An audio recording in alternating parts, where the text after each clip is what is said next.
पश्चिम बंगाल कोलकाता में हुगली नदी के तट पर 200 साल पुराना एक ऐसा मंदिर जिस जगह के बारे में जाना जाता है कि विष्णु भगवान ने अपने सुदर्शन चक्र से मां सती के शरीर के कुल 52 भाग किए थे, तो उनके दाहिने पैर के अंगूठे इसी जगह पर आकर गिरे थे। दोस्तों, इस जगह पर प्रत्येक दुर्गा पूजा के दौरान कुछ अद्भुत और रहस्यमयी घटनाएं घटती हैं। मान्यता है कि इस समय मंदिर के चारों ओर एक दिव्य रोशनी फैल जाती है जो अपने अद्वितीय चमक से जीवित सी लगती है। प्रत्येक दुर्गा पूजा के समय रात के 12 बजते ही देवी काली की मूर्तियों में हलचल सी होने लगती है। ऐसा लगता है कि मानो उनकी आंखें चुपचाप उनके भक्तों का पीछा कर रही हो। कई लोगों ने यह भी दावा किया है कि उन्होंने मंदिरों के पास रहस्यमयी परछाइयाँ देखी है। ये परछाइयाँ देवी की रक्षक आत्माओं की तरह दिखती हैं, जो किसी भी बुरी ताकत को मंदिर से दूर रखने का कार्य करती है और देवी माँ की पूजा में किसी प्रकार की बाधाएं या अपशगुन को उत्पन्न होने से बचाती है। साथियों, पुजारी कहते हैं कि ये आत्माएं हर दुर्गा पूजा के समय मंदिर की पवित्रता के लिए सदियों से यहाँ प्रकट होती आई हैं। लोग मानते हैं कि इस मंदिर में कई तरह की तांत्रिक सिद्धियाँ भी की जाती है। हाँ, मैं बात कर रहा हूँ 19वीं सदी में बने दक्षिणेश्वर काली मंदिर के। साथियों, आज मैं यहाँ अपने दोस्तों के साथ पूजा के लिए और इसके साथ ही साथ यहाँ की कुछ रहस्यमयी बातों को यहाँ के स्थानीय लोगों से जानने के लिए आया हूँ।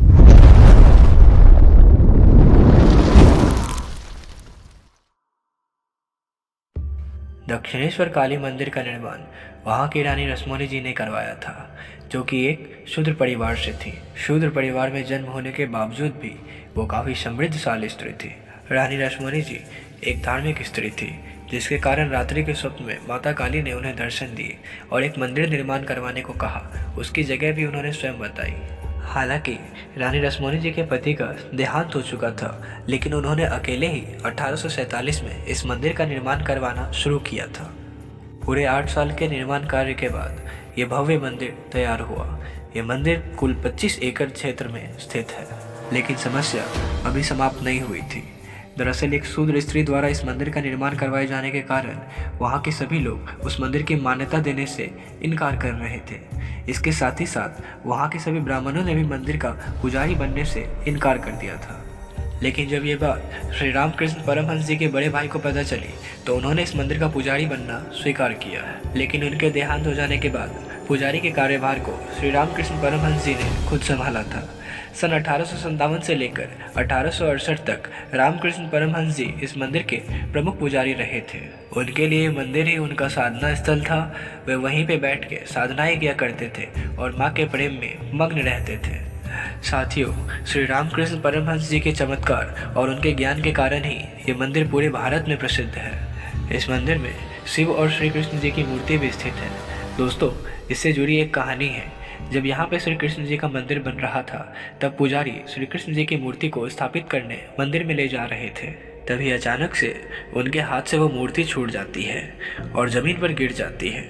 इससे श्री कृष्ण जी की मूर्ति का एक पैर टूट जाता है। इस घटना के बाद सभी पुरोहित अत्यंत ही भयभीत हो जाते हैं। यहाँ तक कि कुछ पुजारियों ने इस घटना को माँ सती के 52 खंड होने की कहानियों से भी जोड़ा और ये कहा कि महादेव जी के क्रोध के कारण कृष्ण भगवान की मूर्ति खंडित हुई है। पूरे मंदिर में केवल इसी बात की चर्चाएं गूंज रही थी कि इस मंदिर में काली माँ और महादेव जी की मूर्ति ही होनी चाहिए। जब ये सारी बात रानी रसमोनी जी को बताई गई, तो उन्होंने ये आदेश दिया कि उस खंडित मूर्ति को नदी में प्रवाहित कर दिया जाए और एक नई प्रतिमा बनाई जाए। हालांकि उन्होंने ये आदेश तो दे दिया था, लेकिन रानी रसमोनी जी को भी ये बात नहीं भाई और वो इसका परामर्श लेने के लिए श्री रामकृष्ण परमहंस जी के पास गई। तो परमहंस जी ने बड़े ही प्रेम से इसका समाधान बताते हुए कहा कि आपके परिवार में कोई सदस्य को कहीं चोट लग जाती है तो क्या आप उन्हें जल में प्रवाहित कर देती हैं? ठीक इसी तरह श्री कृष्ण जी की भी खंडित प्रतिमा को जल में प्रवाहित करने के बजाय इनकी पूजा अर्चना और देखभाल की जाए। इस परामर्श से रानी रसमोनी जी अत्यंत ही प्रसन्न हुई और उन्होंने उसी खंडित मूर्ति को मंदिर में स्थापित करवाया। और ये पहला एक ऐसा मंदिर है जहाँ पे श्री कृष्ण जी की खंडित मूर्ति की भी पूजा होती है। मंदिर प्रांगण के मध्य में चांदी से बनी और शस्त्रों से सुसज्जित भगवान शिव के ऊपर खड़ी माँ काली जी की प्रतिमा स्थापित है। माँ की ये प्रतिमा 46 फीट चौड़ी और 100 फीट ऊंची है। इस मंदिर से जुड़कर गंगा नदी भी बहती है, जिसे बंगाल में लोग हुगली नदी के नाम से जानते हैं। इस मंदिर प्रांगण में भोलेनाथ जी के 12 शिवलिंग स्थापित हैं। यहाँ जाने वाले श्रद्धालु शिवलिंग पर गंगा जल से जलाभिषेक करते हैं। दोस्तों, अब हम इस मंदिर से जुड़े कुछ रिचुअल्स बातों पर भी चर्चा करेंगे। आप सबको जानकर ये हैरानी होगी कि ये स्थान जो तांत्रिक माँ काली में श्रद्धा रखते हैं और अपने मंत्रों सिद्धियों को सिद्ध करना चाहते हैं, उनके लिए ये एक अतुलनीय मंदिर है। माना जाता है कि जो भक्तजन इस मंदिर में भक्ति किया करते थे, उनकी पवित्र आत्माएं इस मंदिर में आज भी निवास करती है।